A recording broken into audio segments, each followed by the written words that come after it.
ရောက်တဲ့ဒီကြံပွားမှာရောက်ဘူးခဲ့တာလေးများ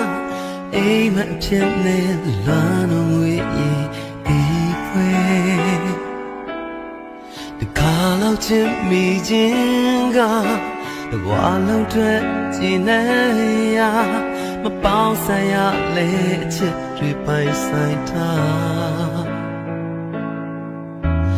ကိုရတဲ့ဘဝလေးမှာနေတဲ့ဖို့သာကြိုးစားပိုင်ဆိုင်တိုင်းလဲချစ်မှမဟုတ်တာရင်ချင်းဆက်ချီထားခဲ့ခံစားတတ်တူကြတဲ့ကျင်နာမျိုး